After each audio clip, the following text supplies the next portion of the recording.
Could you just introduce yourself to us and tell us about how you ended up being a fiddler, your interest in traditional music, where that comes from, and everything? Sure. Yeah. Well, I'm Michael Burnyeat. I'm a fiddler based in Vancouver, BC, and I started on with classical violin when I was, I think, 9 years old, and I played that a couple years. But there was a Celtic session, and I went there, and I kind of got involved with the more fiddle side of music. And there's a lot of fiddle bands and folk clubs, and so I've spent a lot of time there, not just with fiddle, but also folk music, like folk songs and singers and songwriters of traditional music. So I've backed up a lot of singers with in the fiddle style, as well as fiddle tunes. So that's kind of my background. I see myself as a fiddler who plays fiddle tunes, but also is involved with folk music. Yeah. And in your experience, do most fiddlers start with classical violin and then transition into fiddling?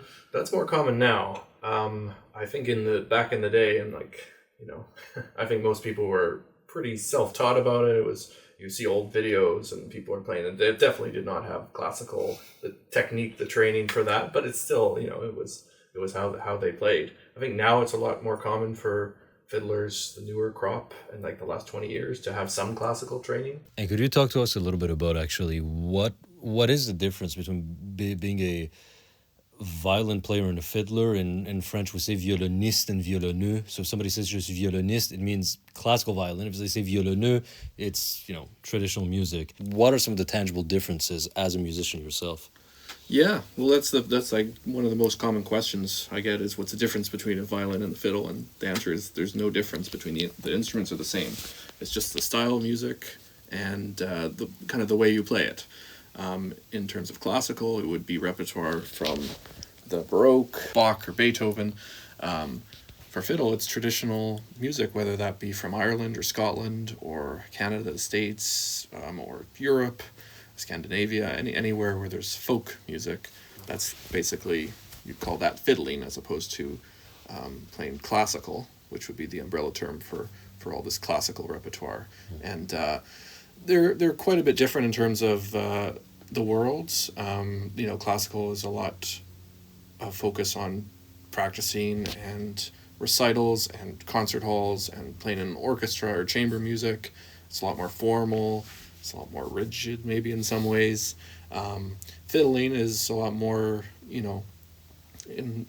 barn dances and a little bit more jam session, a little bit more community social settings.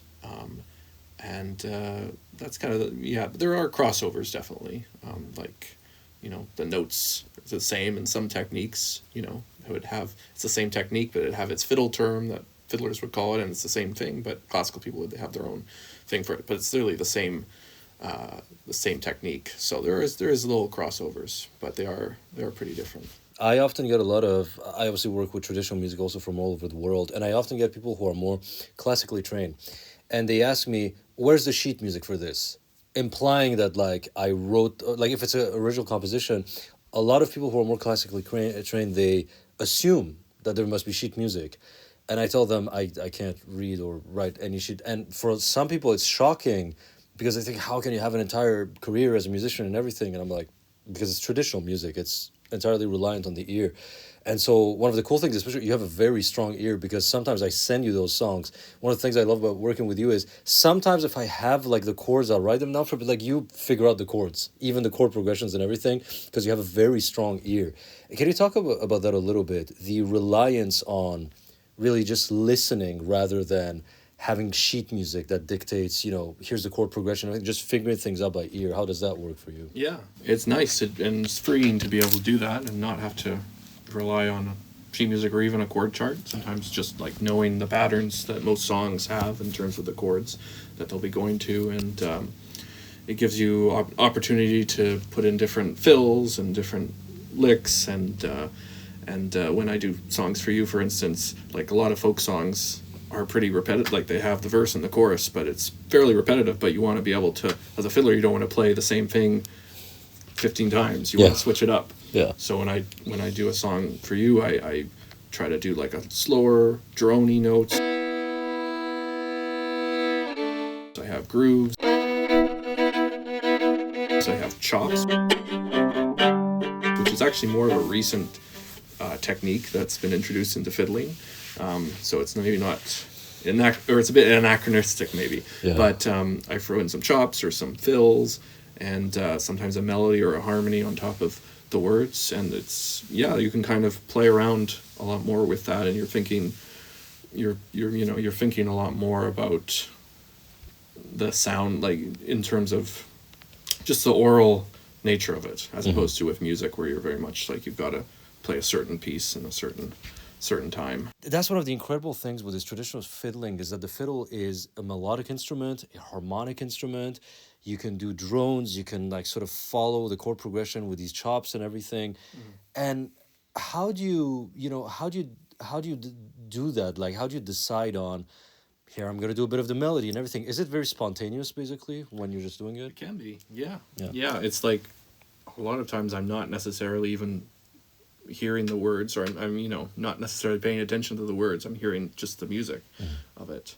And if there's a spot for a little bit of a fill, I'll take that. Or if something changes in the arrangement, I'll do that. But it's pretty spontaneous. Yeah. So I would imagine that, let's say, for example, if, because you when I send you a song, for example, and you record like one track, if you were to re-record it the second time, probably wouldn't be the same as the first one, I would imagine, because of that.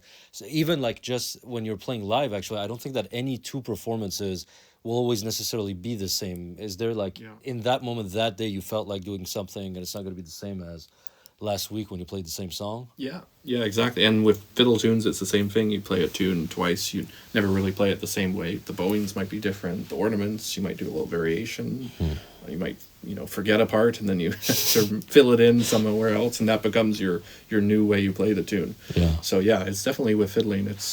You can, play, and that's because a lot of tunes are fairly, they're 8 bars and 8 bars. So it's nice to kind of throw in different variations for them. Yeah, I was talking recently, I was in Chicago, and there was a friend of mine, this musician who's Greek, and like you, he started with the classical violin and then went into Greek fiddling. And however much that's accurate, I don't know, but I think it's interesting, his sentiment. He said that what drew him to folk music and traditional music is that in classical music, you're sort of every time searching to achieve the perfect performance every time, like exactly as written. Whereas with traditional music, it's more like the breath of life, like just whatever, like here's a performance and it might be imperfect, we might miss something here and there, but it's this sort of just more organic aspect, I guess, to it. Yeah, I would agree with that. Like, it's very much about the feel and about the groove, and of course classical has that in other ways. But with fiddle, it's about a bit more engaging with the audience, sometimes a bit more. Like, you want people to be tapping their toes and clapping sometimes clapping hopefully they're in time if they clap not on the 1 and the 3, the 2, But you want people, getting up and dancing and having a good time and engaging that way. Whereas classical, it's a bit more for the audience, it's a bit more of a passive experience. So we talked about actually, we brought up England, Ireland, Scotland, and everything. And what's interesting is, of course, we talk about like fiddling, right? So you have fiddling would refer basically to any sort of traditional violin styles. But of course, there's differences, right? So now we're going to talk about that. I'm going to ask you questions about the ways in which Irish and Scottish and even internally Canadian music has internal diversity. But all of these styles are more common to one another in a way that none of them are common with, let's say, how Arabs or Indians or Greeks play their fiddle tunes. There seems to be a shared Celtic sonority to like the fiddle tunes that includes America, I'm sure includes Australia and New Zealand. Could you talk to us about that, like the history of that? Like, what is it that unites this sound that makes it so that if you're a Canadian fiddle player, you're going to overlap with like Scottish and Irish music, basically? Yeah, that's a good question. There's Celtic is the umbrella term that it includes Irish, Scottish, English, but also I would even include French Canadian and Cape Breton, and even more kind of West Coast styles of music. New England fiddling, there's a lot of Celtic influence there. Appalachian, so it's I guess it mostly originally kind of came from Ireland, Scotland, but then also other cultures kind of mixed. In Canada, there's a big Métis culture. everybody. My name is Brianna Lizotte, and I want to talk to you guys and share a little bit of my knowledge on the Métis fiddle. Now, the fiddle has been around for a very on this canoe. They needed to have that music on the canoes with them is because they needed to have everybody in time and in tempo with each other. That made it less. And they have their own style of fiddling, which is kind of a mix of French, indigenous, and the tunes are a bit different, and they have their own kind of feel, and we call them sometimes crooked, which means that they have an extra half bar sometimes, or they'll change time signature. So that's like Métis, that's big on the prairies, but even in BC. Cape Breton fiddling is... Ogarchi, or My Home. It's actually a Gaelic song that we play here more as a waltz.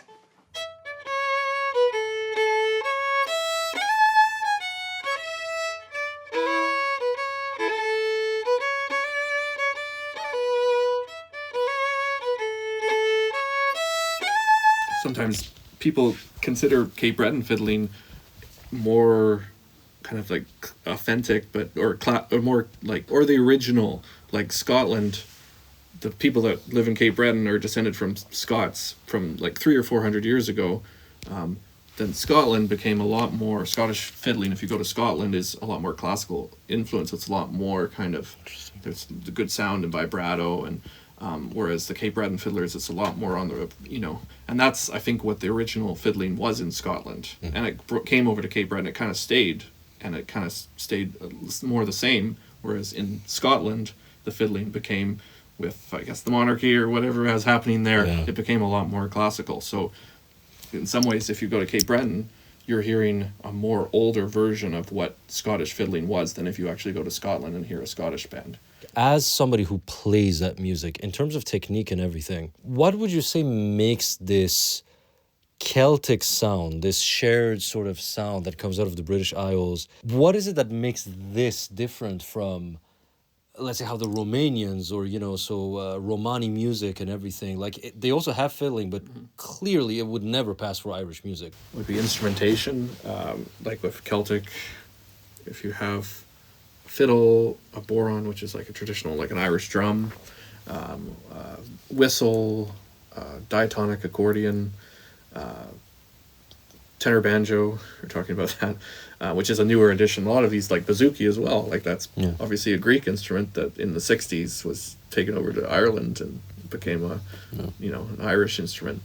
So as part of its instrumentation, I think a big part is like the scales as well, right? A lot of instruments are like the diatonic accordion, like they don't have all the notes, and whistles as well can only be in a certain key.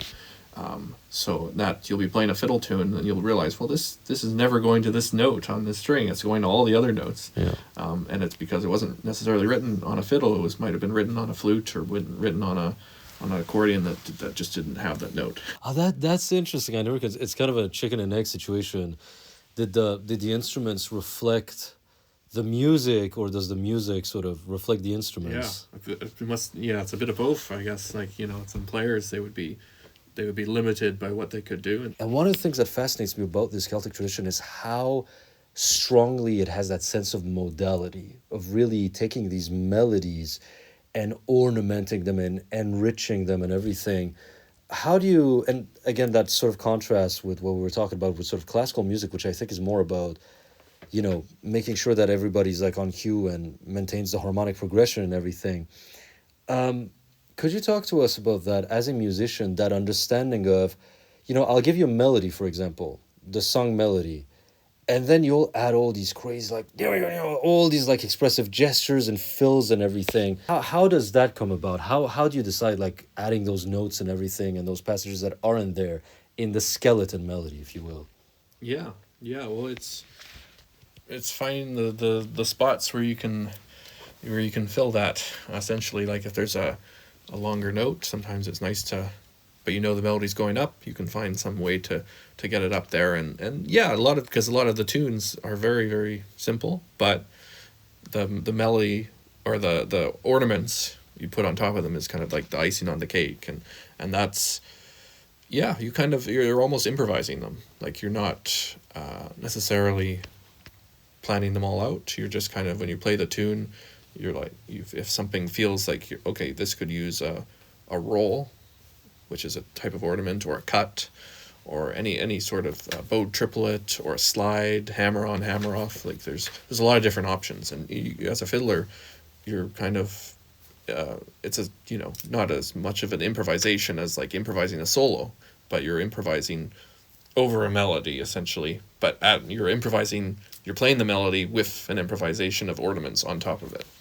J'écoute l'alouette et puis je m'endors.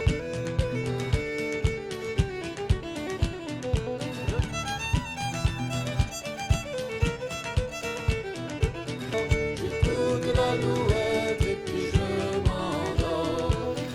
Some tunes almost are busy enough that you don't have to add as much, but some are pretty, especially like some slow airs or something where there's a lot of space, like they're very slow tunes, and you listen to a fiddle recording of that, and the fiddler will, take a lot of liberties with the time as well. They might kind of rubato or push forward, and they'll just use a lot of ornaments on top of that melody, and could be a very, very plain melody, but all those other stuff brings it alive. Yeah, I think that defines a lot of the instrumentation also, because you had just played, for example, on the tenor banjo, that melody that goes in the merry month, is it dun, dun, dun, but that you want like dun na na na na na, like Yeah. It's like Kinda it's fill so out the you're always sound. filling out the main melody with more notes. Exactly. I feel like. Yeah, because I think it's also because if you're a singer, that's gonna be you're gonna approach that melody a different way than if you're playing on an instrument.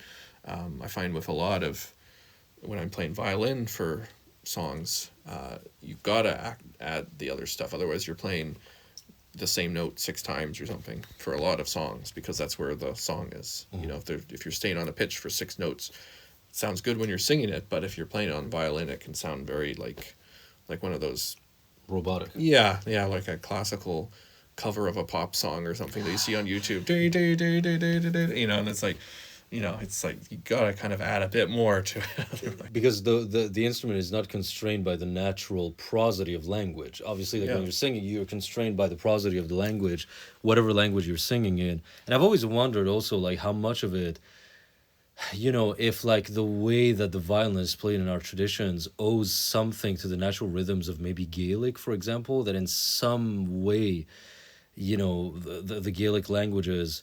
Because if you're used to playing songs written for Gaelic lyrics, that'll obviously inform the rhythm and everything.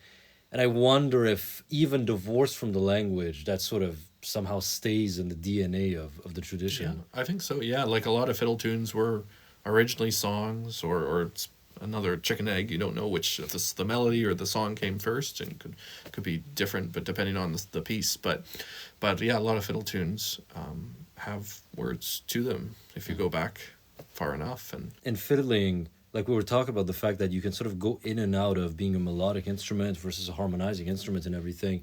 And how do you put your finger on that? How do you decide, like, here, I'm gonna be mostly sort of following the harmony of the song versus here I'm going to accompany the melody, or even doing counterpoint, like improvising another melody? How do you decide that in the spot? Is it just feeling? Is it just yeah, sometimes like I start a lot of songs a little bit more space, so they're not less busy. So it's just you kind of get into the song, and then eventually, especially if there's a chorus a chorus that's happens multiple times. Eventually, especially if you're playing it for an audience or something, people will be singing the chorus. By the 3rd time, they'll know the words, and then you can get a little bit more busy, and you can kind of maybe do a harmony to that, because it's the audience they're accustomed to the song by that point. So you can, but you always, as a fiddler, you never want to overtake the song, like the singer. Like you will always want to make sure that you're supporting and not overplaying or kind of taking up too much space. So so yeah, you've got to kind of know where you can go and know where you shouldn't go. unless I guess if it's an instrumental tune, then the fiddle is king, I would suppose. Then yeah, exactly. If you're playing an instrumental tune, you just go for it. Would it be fair to say that in the Celtic traditions, usually if there is a lead instrument, that would be assigned to the fiddle? Yeah, definitely the fiddle, I would say, is the main melodic instrument for Scottish and Irish and definitely Canadian. Yeah.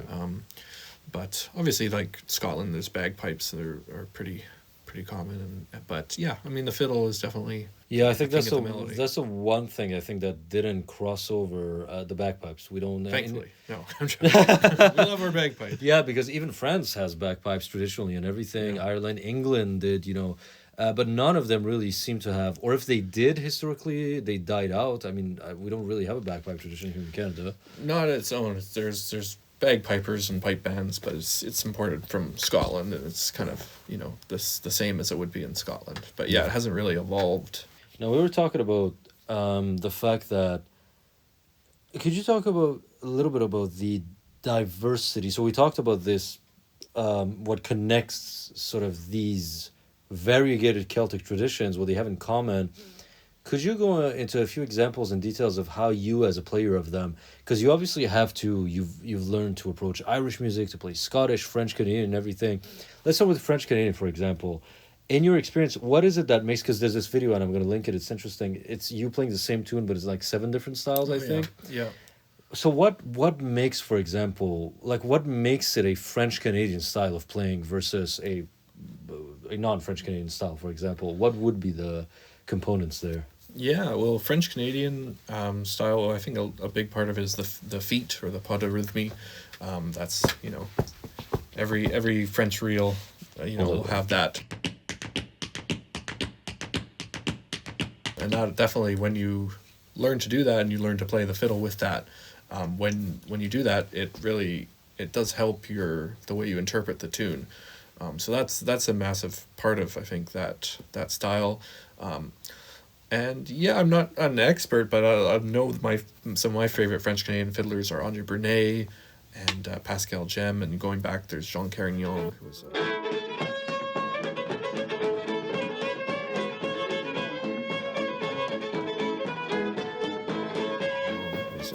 very famous, and Joseph Allard, and their playing was very on the lower half of the bow.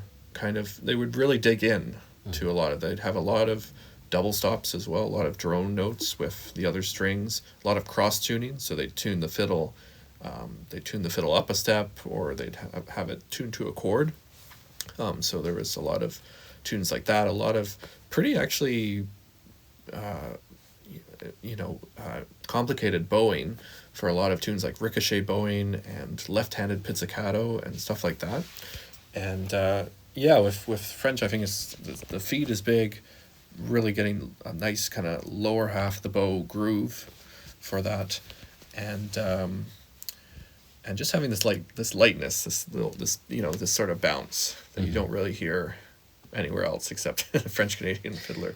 What about, let's say, like Scottish versus Irish? Would you say that there's distinctions there in terms of fiddling? Yeah, Scottish and Irish are pretty close comparatively, but there are definitely big differences.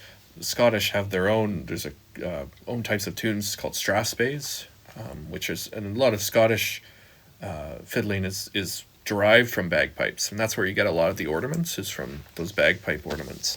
So that's, whereas in Irish there's less kind of bagpipes, obviously. So yeah, Scottish would have the bagpipe influence that would affect keys as well. Like there might be a bit more like B flat and stuff, because a lot of bagpipes currently are tuned to B flat for whatever reason. Yeah. But yeah, so Scottish would have that. Irish is, even within Ireland, there's all these different counties, and each of them would have their own regional differences. Like Clare and Sligo and Donegal, they all have their own kind of style of fiddling just within, like, it might be a small area of 50 kilometers, and it would have its own unique style of fiddling that would be slightly different than others, and it would just be like the bowing would be slightly different, or they play the tunes faster or slower.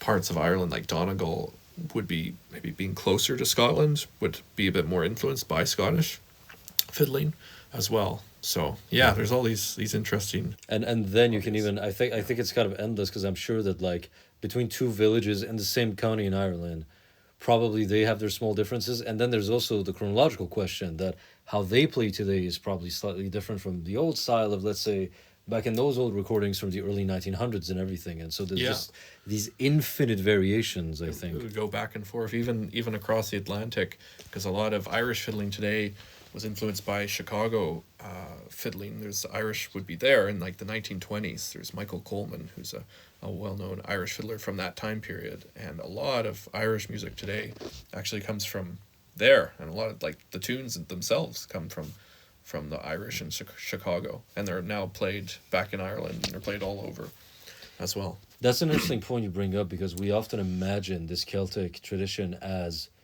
being like, the British Isles brought us music and now we have it, but it's sort of this non-stop.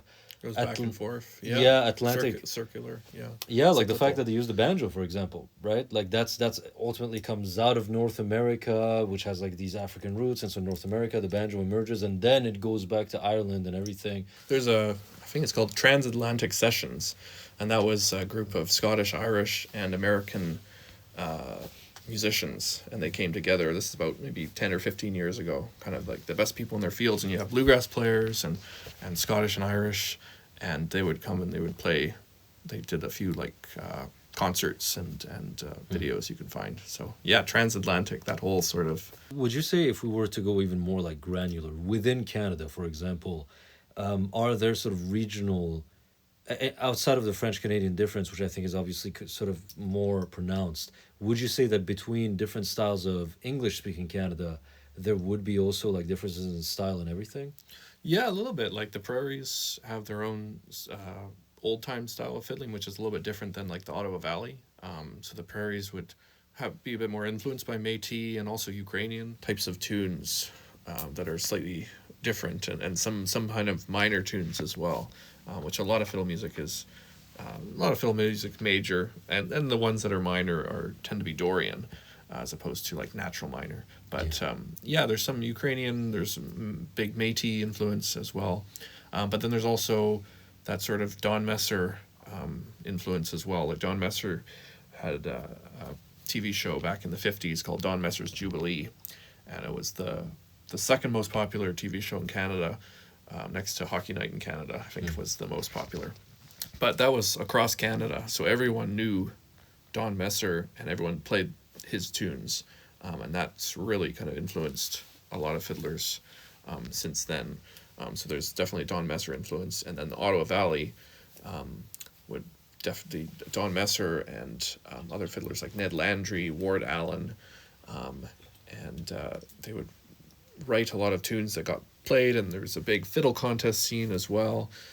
There's just like these massive fiddle contests with like 80 competitors, and it was a big thing.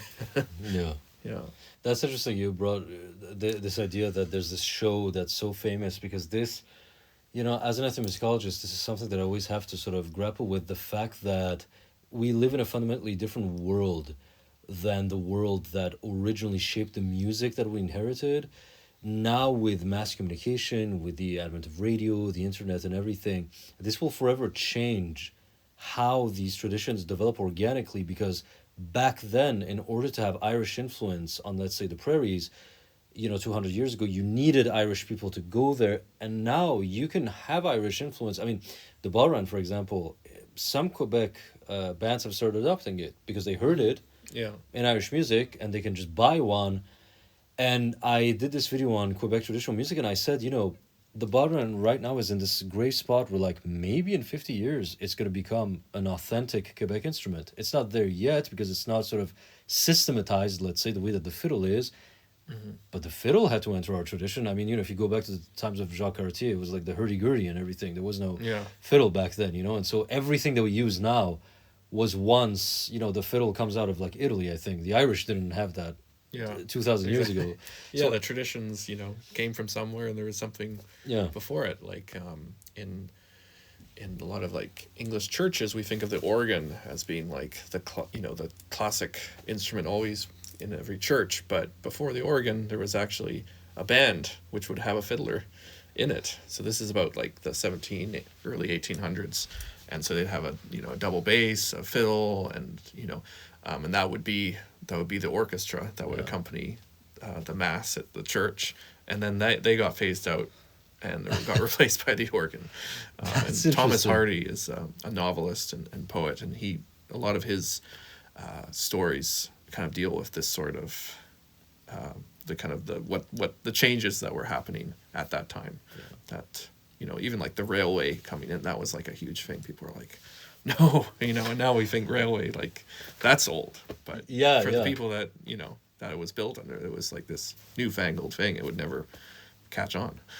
Well, I think that this is one of the cool things about this tradition is that it's ever evolving. It's not sort of this frozen in stone thing. It's that Atlantic back and forth that you mentioned. You know, it's not like we just took Irish music and now we're playing Irish music. We in North America ended up shaping a lot of why Irish music sounds the way it does today, and so that is, I think, one of the fascinating things for me, seeing how it organically develops over time. My last question for you would be, I obviously have a very strong bias as a Canadian to like make Canadian music more well known, and I generally have an interest in, obviously, you know, I think for good reasons, Ireland and Scotland are sort of the famous aspect of Celtic music that we often think of them. Canadian music internationally is sort of not really that well known and not like that. People just don't think of Canadian music. It's sort of like outside of the bounds of most people's imagination. How do we sort of, do you think, like, could within Canada, firstly, you know, sort of bringing about more interest for our various traditional music and folk music here in Canada, and how do we also internationally maybe, you know, bring more attention to it, bring more, you know, engagement with it? Is that something that ever crosses your mind as a specifically Canadian musician yourself? Yeah, I mean, it's I would say like the East Coast styles, like Newfoundland and Nova Scotia, they probably are, of the traditional music, they seem to get the most people. Whenever I'm playing in, you know, a gig, people are, oh, are you from you're from the East Coast? I'm like, no, we play it here as well. Yeah. So yeah, I think people have an idea that it's just an Eastern Maritime province thing, but it's not. It's across the country, and there's definitely a lot happening there. But in terms of, like, you know, spreading, you know, the awareness of it, and it's just I just doing local performances and teaching as well is a big thing that I do. There's a lot of fiddle groups now, which is also kind of a newish thing. These are student groups of fiddlers, and what I'll do is I'll go to different. They'll be in, you know, sometimes very isolated areas, and myself and other fiddlers will go and teach there for a week, and some of these groups have grown, and they're quite, you know, it's 80, 100 people in these groups. In a small town that might only have 3,000 people in them. So that's definitely a way to help, you know, kind of keep the tradition alive, right? Yeah. It's just play it and show how beautiful it is, I think, Yeah. is the way to do it. You know, a lot of